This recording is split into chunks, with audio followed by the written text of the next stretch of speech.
Morning everyone, this is Paul Smith with Gengras Chevrolet, and today is August 22nd at about 10:20 in the morning, and I'm just giving everyone an update on what's going on at Gengras Chevrolet with construction.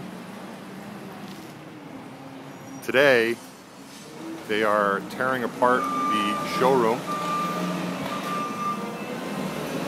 All the glass is getting broken,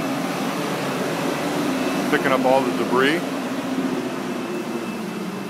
This used to be our waiting area for clients. No more.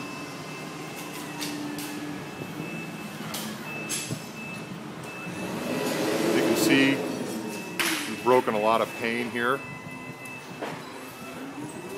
They say by the end of the day, all the glass will be gone from the building.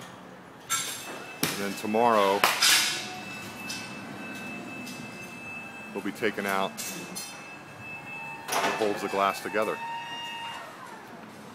So in the next 24 hours, this building will be completely destructed.